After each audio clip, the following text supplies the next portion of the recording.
Have you ever parked your snowy, gravelly car in the garage and got out, went into the house, it melted to the ground and didn't drain away?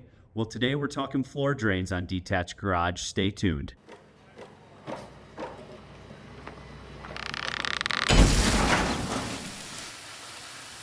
What's going on, guys? Welcome back to another episode of Detached Garage. Today we are talking all about floor drains and finishing the install of my Vodaland Slot floor drains. These drains are awesome. They help drain snow, they help drain gravel, and the best part about them is they have sediment traps. So as you can see, we're still under construction and there's a bunch of sawdust and chips of wood and leaves and gravel and dust, and it all goes into the slot right here. But we've got the cleaning tool that just arrived, and we're gonna take care of the cross tabs on them. All right, guys, so I have two Vodaland slot drains in the main parking areas of the garage. I've got one here and one here. I do also have a circular drain in the back here that runs to septic, and just in case I have a condensing boiler.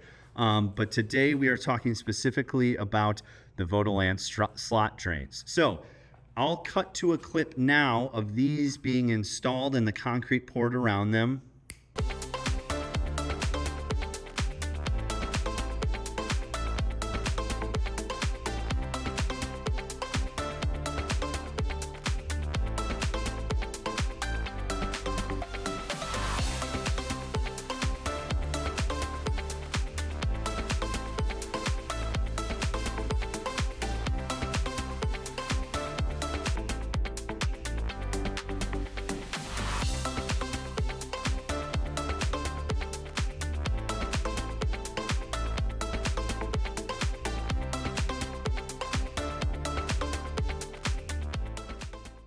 But here, we are talking now about finishing the install. So these drains came with these cross braces in here that help support the drain while it is being installed.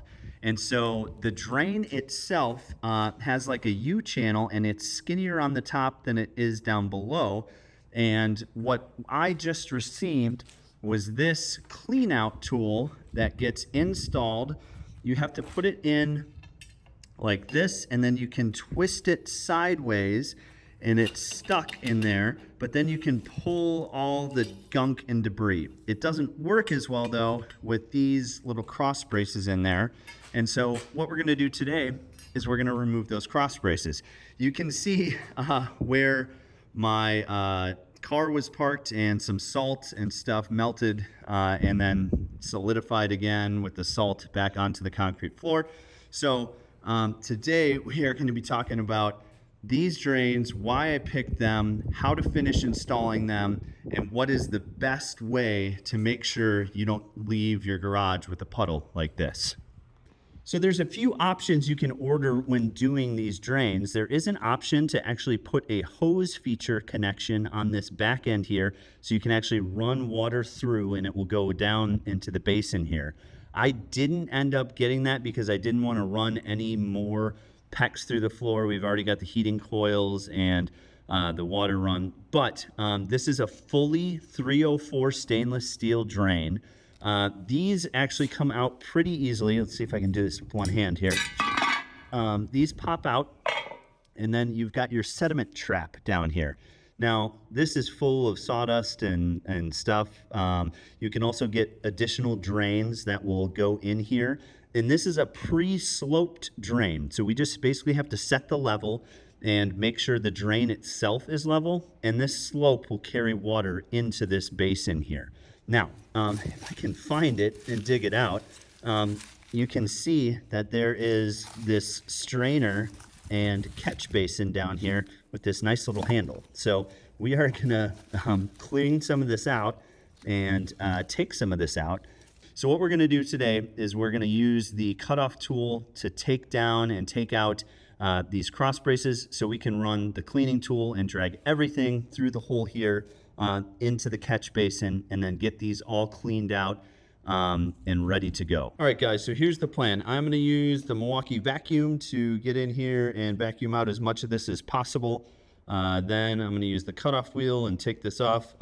Just if you're doing this at home, make sure you have safety glasses and potentially a secondary safety shield. I'm going to get the time lapse set up, and we're going to get this thing cleaned out and cut out.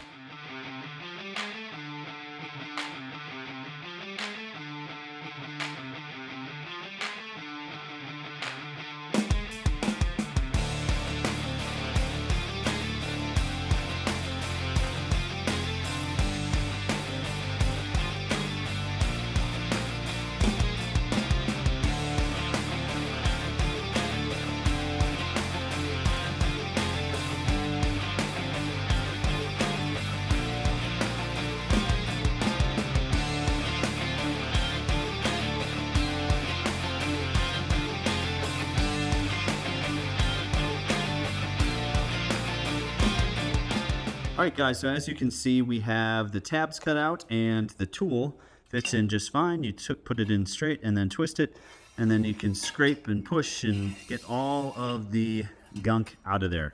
So it was pretty jammed up with leaves and everything like that, so I had to do a little bit of chopping on this side. But man, this strainer and this pre-sloped Vodaland drain is pretty sweet. So I'm going to do the same thing to this drain over here, and after we get that done, we'll have two very good free-flowing drains, and then we can put some more sawdust in them when we keep cutting and completing the garage. So I hope you guys enjoyed this short episode on how to finish installing your slot drains from Vodaland. It's a very similar system to any other slot drain system, and you are just going to love it. People often say trench drains, they clog all the time, they don't have good flow, anything like that. This thing has awesome flow, and that tool makes it so much easier to scrape any grit, gravel, sawdust, whatever out of it in that catch basin, as well as that particle strainer as well. Makes it awesome. If you have any questions about this product, or if you want to make it longer, I just did one section on each of my drains, one section and a catch basin on each. You can just do one catch basin. I wouldn't recommend that because you saw how much stuff was in just a single one of mine.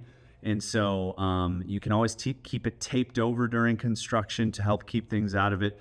But overall, if you are looking for a good 304 stainless steel drain that you can literally drive a forklift over, these are the drains for you.